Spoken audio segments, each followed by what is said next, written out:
Hi guys, నేను మీ ఝాన్సీ. ఈరోజు అయితే మనం గోరింటాకు పెట్టుకుందాం రండి. గోరింటాకు ఇప్పుడైతే పట్టేద్దాం రండి మిక్సీలో. ఇప్పుడైతే మిక్సీ పట్టేద్దాం. అయితే గిన్నెలో వేసేద్దాం రండి. మొత్తం అయితే ఇట్లా అయింది గైస్. ఇప్పుడైతే పెట్టుకుందాం. చూసారా, నా చెయ్యి కూడా రెడ్ కలర్లో అయింది. అయితే మనం గోరింటాకు అయితే పెట్టుకుందాం. నాకు గోరింటాకు అయితే చాలా ఇష్టం గైస్. మీకు ఎవరికైనా గోరింటాకు అంటే ఇష్టం ఉంటే కామెంట్ చేయండి. చందమామ చూసారా ఎంత రౌండ్గా వచ్చిందో. ఇప్పుడు మనం ఈ పెడదాం రండి. ఒకటైతే పెట్టేసాను, ఇప్పుడు రెండోది పెడదాం. నేనైతే ఎప్పుడు గోరింటాకే పెట్టుకుంటాను. కోన్స్లో అయితే కెమికల్స్ ఉంటాయి, నాకైతే ఎలర్జీ అవంటే.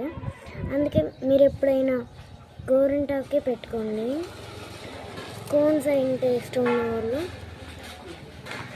గోరింటాకే పెట్టుకోండి. మేము ఎప్పుడు గోరింటాకు పెట్టుకున్నా చాలా మిగులుతుంది. ఈసారి కూడా మిగిలిద్ది అనుకుంటున్నాను. అయితే నేను పెట్టేసుకున్నాను. నా గోరింటాకు ఎలా పండిందో చూడాలంటే పార్ట్ 2 చూసేయండి.